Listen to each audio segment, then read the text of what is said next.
Jay, so the other thing that we've seen, actually seen a good number of games that's from the Proteas Women, good quality games, good victories, except for the one loss to England. We are now teetering on the verge of qualifying for the semis, depending on what happens with the West Indies, Jay. How would you assess their game against Bangladesh and how they've gone thus far? Because we are hanging on a thread because of net run rate. Yeah, man. You know what? The Proteas are... They're poised to make the semifinals.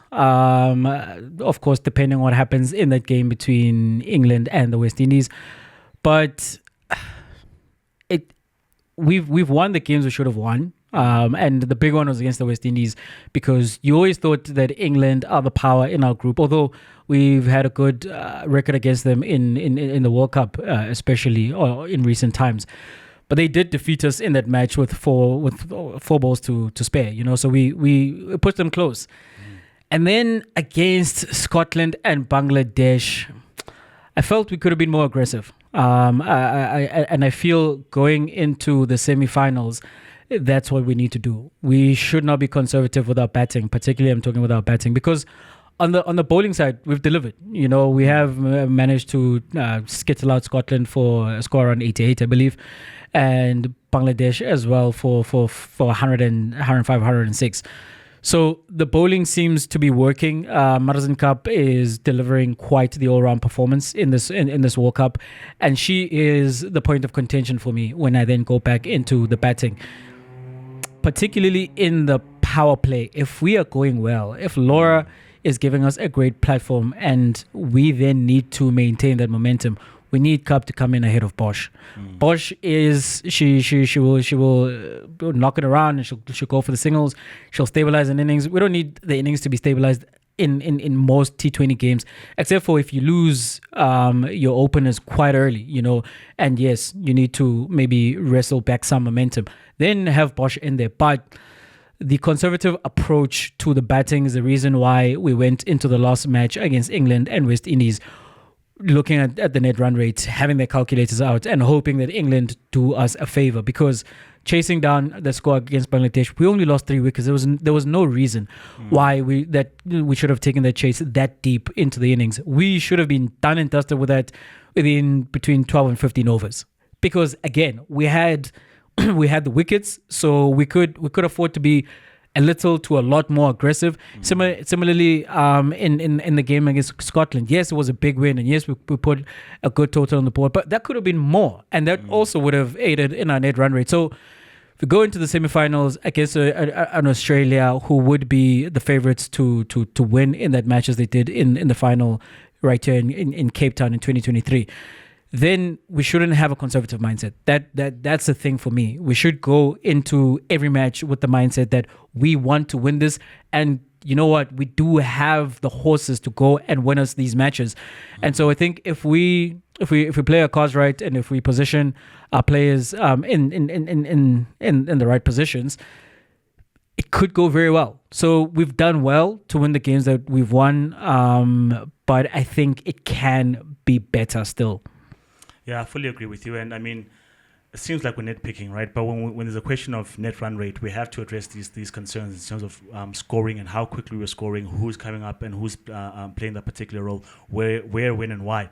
Because you've got the perfect opening partnership with Wolf Hart and Tasman Brits, right? They get the scoreboard running, and in the power play moments of the game, I think we're in most games we're way ahead of the curve and we're playing quite well. So what happens after that in terms of when do we then accelerate and press the pedal and push on the initiative? Those are the question marks, because without bowling, almost flawless, you want to say, right?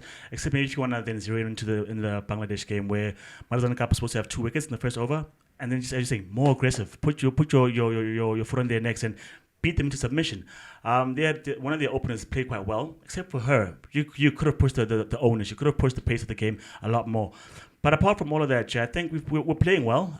We're not really the favourites in the competition. You have Australia way out in front, and then maybe England, and then you want to put maybe England close by, and then maybe us and West Indies come into play after that. But I think we need to be more daring. We need to use the powers that we have, because Volhard is an excellent batsman.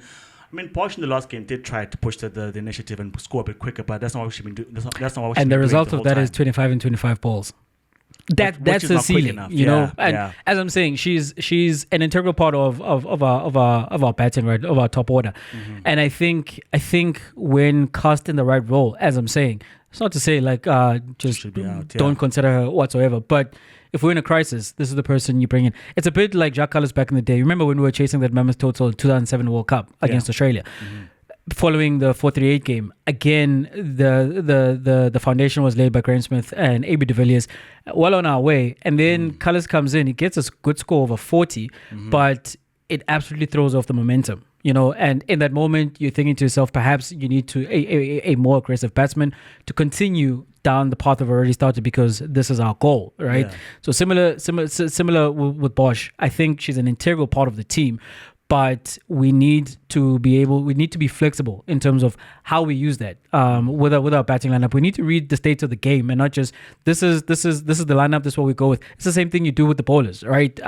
You assess the conditions and you make a decision in those moments that this is who we are, who we're putting up to bowl in the spirit of the game. Or as again, the game state dictates that we either need wickets or we need to stop the bleeding. Then you go to a particular bowler. You don't have that set in stone that we start with Kaka and so we follow with the Clark and we follow with Kap and we follow with Umlaba. That's not how that works. So similarly on the batting side, I think just be more flexible and be less conservative and more aggressive, and we can make some noise. I think, if we were flexible, if I'm hearing you correct, push Marizan Cup up and maybe even try on ahead of Bosch if we're really flying, because she swings the bat. That's as what well. I'm saying, yes. Yeah. And then if we need to be conservative, then Bosch can come in before that, or you can mix it up and have to try and where she is exactly in the order below Bosch. And then maybe, but I think I'm with you in terms of when we do get ahead, if we can, put the runs on the board and see what the other guys can do, other girls can do in response, because our bowling is that good that if we get a good score, chances are we can defend it. So it's all about the battings. Fingers crossed that we make it all the way to the semis, depending on what happens with England and West Indies.